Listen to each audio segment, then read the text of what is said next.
صاحب کے کام چیک کریں، اس کے بعد پھر آگے دیکھتے ہیں۔ اور ایک خواب حضرت امام اعظم ابو حنیفہ رحمہ اللہ، حضرت امام صاحب رحمۃ اللہ علیہ نے خواب دیکھا کہ رسول اللہ کی قبر پہ گیا ہوں، اللہ کے رسول کی قبر مبارک کھلی ہوئی ہے، اس میں ہڈیاں ہیں۔ میں تو بہت پریشان، کیا ہو گیا؟ امت مسلمہ کا عقیدہ رسول اللہ صلی اللہ علیہ وسلم کی قبر مبارک میں حیات النبی کا ہے، آقا نامدار قبر مبطہر میں جسم سلامت کے ساتھ زندہ تشریف فرمائے، اند القبر سلام پڑھو، حضور پاک سنتے ہیں، دور سے پڑھو، رب کے فرشتے لے جاتے ہیں۔ یہ میں کیا دیکھ رہا ہوں؟ بہت پریشان ہوئے۔ صبح اٹھے، اپنے شاگرد کو کہا بیٹا جاؤ فلاں بندے محب وقت کے پاس، اسے کوئی بندے نے جو خواب دیکھا اس کی تعبیر دے۔ وہ گیا، وہ غلام سا سادہ سا نوکر سا بندہ تھا، تو وہ جو تعبیر کے فن کے امام تھے، غالباً حضرت ابو ہریرہ کے داماد حضرت امام ابن سیرین رحمہ اللہ کا واقعہ ہے۔ تو انہوں نے کہا جی ایک بندے نے خواب دیکھا، تو انہوں نے فرمایا کم از کم تو نے تو نہیں دیکھا، جو بندہ لے کر آپ بتائیں یہ غالب الغیب ہے، علم غیب اللہ کے ہاتھ میں۔ تو انہوں نے کہا کم از کم تو نے نہیں دیکھا۔ انہوں نے کہا جی حضرت میں نے نہیں دیکھا۔ کہا جس نے دیکھا اس کا نام بتا۔ اس نے کہا حضرت اس نے منع کیا ہے، اس نے منع۔ انہوں نے کہا ٹھیک ہے نام نہیں بتایا، وہ تعبیر نہیں بتا دو۔ لے دے کے نام بتایا، تو انہوں نے کہا جی بالکل باقی امام ابو حنیفہ یہ خواب دیکھ سکتا ہے۔ لے دے کے نام بتایا، تو انہوں نے کہا جی بالکل باقی امام ابو حنیفہ یہ خواب دیکھ سکتا ہے۔ لے دے کے نام بتایا، تو انہوں نے کہا جی بالکل باقی امام ابو حنیفہ یہ خواب دیکھ سکتا ہے۔ ہمارے ملک میں کچھ ایسے لوگ ہیں جن کا جس وقت دل کرتا ہے وہ مفسر قرآن بن جاتے ہیں، جس وقت ان کا دل کرتا ہے وہ محقق اثر بن جاتے ہیں، جس وقت ان کا دل کرتا ہے وہ شیخ الحدیث بن جاتے ہیں۔ بھائی جس وقت یہ الٹے سیدھے کام کرو گے تو پھر آپ کا مذاق تو بنے گا، آپ کے اوپر مینز بھی بنے گی، سب کچھ ہو۔ بات یہ ہے کہ کہنے کو تو آپ دلائل کی دنیا کے باتاج بادشاہ ہیں، یہ ان حضرت کا کہنا ہے کہ ہم دلائل کی دنیا کے باتاج بادشاہ ہیں، اثر پیدا کرتے ہیں۔ اور ہمارا اعلان ہے کہ اس دھرتی پر کسی ماں کی کوکھ نے وہ بیٹا نہیں جنا جو علماء دیوبند کو دلائل میں پھنسا جائے۔ کسی اور کو کہنا، یہ کسی اور کو کہنا علماء دیوبند دلیل کی دنیا کے باتاج بادشاہ فلاں کے پاس جاؤ، پھر بعد میں کہتے ہیں غالباً ابن سیرین تھے۔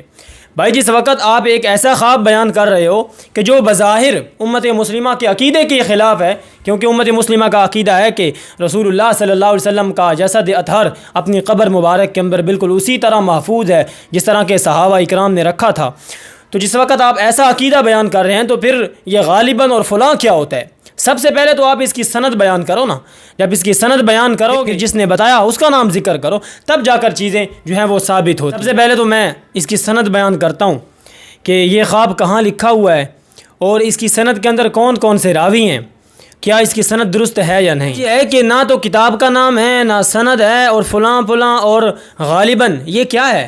یہ آپ موقع کے اثر ہیں یا آپ دلائل کی دنیا کے باتاج بادشاہ ہیں؟ کس دنیا میں جنم لیا آپ نے؟ کون سا پانی پیتے ہیں آپ لوگ؟ ایک طرف تو دعوے آپ کے دوسرے ہیں اور دوسری طرف کام آپ ایسے کر رہے ہیں، ٹھیک ہے نا۔ اب میں سب سے پہلے آپ کے سامنے اس کی سند بیان کر رہا ہوں۔ یہ اس کی سند آپ کی سکرین پر شو ہو رہی ہے۔ خطیب بغدادی کہتے ہیں کہ مجھے خبر دی ہے قاضی ابو بکر محمد بن عمر الداؤدی نے، وہ کہتے ہیں کہ مجھے خبر دی ہے عبید اللہ احمد بن یعقوب نے، وہ آگے کہتے ہیں کہ مجھے خبر دیا محمد بن محمد سلیمان نے، یہ آگے کہتے ہیں کہ مجھے بیان کیا ہے شعیب بن ایوب سریفینی، یہ کہتے ہیں کہ ہمیں بیان کیا ہے ابو یحییٰ الحمانی نے، یہ آگے سے ابو یحییٰ الحمانی کہتا ہے کہ سمیت ابا حنیفہ، میں نے امام ابو حنیفہ رحمۃ اللہ علیہ سے اس کو سنا، یہ جو خواب ہے۔ اب یہ ہے اس کی سند جو کہ انہوں نے بیان نہیں کی اور نہ ہی کتاب کا نام لیا۔ اب جن کے پاس گئے تھے وہ ابن سیرین تھے، غالباً نہیں، غالباً کیا ہوتا ہے؟ ابن سیرین تھے، وہ غالباً سے کوئی چیز ثابت نہیں ہوتی ہے، ابن سیرین تھے۔ یہ آپ تو خواب نہیں دیکھ سکتے ہو کہ یعنی کہ وہ بندہ جس وقت لے کر گیا تو ابن سیرین نے کہا آپ نہیں دیکھ سکتے ہو، جس نے دیکھا ہے وہ بتاؤ، انہوں نے نام نہ بتایا، یہ ساری کہانی ہے، یہ اس کے اندر خواب کے اندر موجود نہیں، یہ آپ کی سکرین پر پورا خواب شو ہو رہا ہے اور سند بھی شو ہو رہی ہے۔ انہوں نے جب یہ خواب سنا تو انہوں نے کہا کہ اس کی تعبیر یہ ہے کہ یہ جس انسان نے دیکھا ہے وہ رسول اللہ کی خبروں کو جمع کرے گا، ٹھیک ہے بس۔ ہاں ادھر ایک میں بات یہ کہوں گا کہ اگر محمد علی مرزا صاحب کے اسٹوڈنٹس کے پاس یا ان کے اپنے پاس اس سند پر کوئی ایسی جرح ہو کہ جس سے فضائل بھی ثابت نہیں ہو سکتے ہیں تو وہ ہمارے یہاں پیش کریں۔ اب یہ محمد علی مرزا صاحب کا کلپ سنیں پھر آگے دیکھتے ہیں۔ امام حنیفہ نے بیچاروں نے خواب میں بھی نہیں دیکھا ہوگا کہ ان کے ساتھ یہ خواب منسوخ کیا جائے گا، فراڈ، کہ حضور کی قبر میں اترے ہیں اور ہڈیاں چن رہے ہیں آپ کی، بعض ہڈیوں کو بعض سے الگ کر رہے ہیں، ہاں گھبرا کے اٹھے اس شیطانی خواب کے اوپر، ان کے نزدیک رحمانی خواب۔ تو ابن سیرین سے پوچھا، انہوں نے کہا اس میں تو بڑی خوشخبری ہے، آپ حضور کی سنتوں کو جمع کریں گے۔ توبہ توبہ توبہ توبہ، حضور کی سنتیں جمع کرنے کے لیے حضور کی ہڈیاں سمیٹنی ہے قبر میں اتر کے؟ یہ شیطانی خواب ہے، اگر تھا، ویسے تو جھوٹ ہے۔ اللہ نے خواب دکھایا ہوتا تو میں ان سے عرض کروں گا کہ یہ ایک خواب ہے، حقیقت نہیں ہے۔ خواب کو حقیقت پر تولا نہیں جاتا ہے، خواب خواب ہوتا ہے۔ ہاں، اجماعی عقیدے کے خلاف یہ اس وقت بنتا کہ جب اس کی تعبیر بھی یہی بتائی جاتی کہ نعوذ باللہ امام ابو حنیفہ رحمۃ اللہ علیہ رسول اللہ کی ہڈیوں کو جمع کریں گے، جب اس کی تعبیر یہ نہیں ہے، تعبیر یہ ہے کہ سنتوں کو جمع کیا۔ اب دوسری بات یہ رہ گئی کہ سنتیں کہاں جمع کی ہیں، جو انہوں نے کہا ہے کہ کہاں ہیں سنتیں، یہ ہیں کہ مسند امام اعظم کے نام سے کئی کتب مرتب ہیں، ان کے اندر وہ احادیث مبارکہ ہیں جو امام ابو حنیفہ نے نقل کی ہیں اور ان سے لی گئی ہیں، وہ رسول اللہ تک ان کی سند پہنچتی ہے، کچھ ٹھیک بھی ہیں کچھ ضعیف بھی ہیں۔ اب یہ ان کا کہنا ظلم پر مبنی ہوگا کہ وہ سنتیں کہاں ہیں۔ بھائی سنت، ایک بھی سنت اگر جمع کی ہو پھر بھی تعبیر جو ہے وہ ثابت ہو جاتی ہے، لیکن انہوں نے تو بہت سارے قرآن مجید کی تفاسیر اور احادیث مبارکہ کی تشریح، اس کے علاوہ بہت ساری احادیث نقل کی ہیں، میں آپ کے سامنے یہ کتابیں شو کر رہا ہوں۔ تو یہ کہنا ظلم ہوگا کہ بھائی جو وہ سنتیں کہاں ہیں۔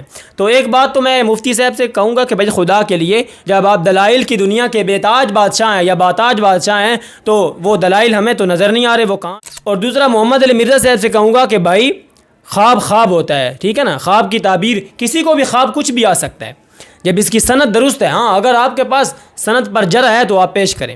تذکرۃ الاولیاء کو چھوڑیں، یہ تو انہوں نے بغیر سند کے لکھا ہے نا، جو میں نے سند پیش کی ہے تاریخ بغدادی کی، اگر آپ کے پاس اس پر جرح ہے تو وہ پیش کریں، ٹھیک ہے نا۔ جرح کے بغیر آپ اس طرح مذاق اڑانا اور امام ابو حنیفہ رحمۃ اللہ علیہ کے بارے میں یہ کہنا کہ کہاں ہے سنت جو انہوں نے جمع کی ہے، یہ ظلم پر مبنی ہے۔